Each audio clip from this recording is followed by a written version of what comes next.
months, I've been taking the time to educate myself on things like Web3. Talk about that a little bit. I don't know too much about Web3. Nah, definitely. So Web3 is essentially the evolution of the internet. Okay.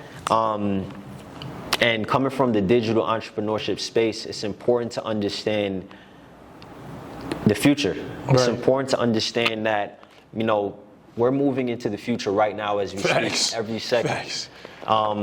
In Web3, it's essentially the newest version of the internet that is being created right now. Gotcha. And to kind of understand Web3, you have to take it back to what Web1 even is. And Web1 is like the origination of the internet.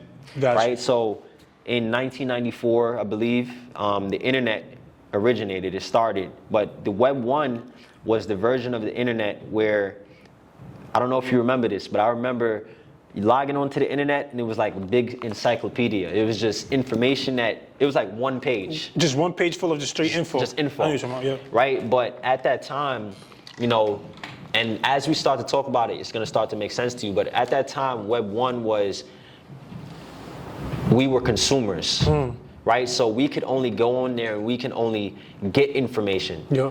Right? We were essentially the consumers of the world. There were no advertisements. There wasn't anything. Right. But then Web 2 started to come along around 2001 or 2004, and this is what we have today, where not only now are we consumers of the internet, but we're also producers. We can put out, right? We can produce and put out content.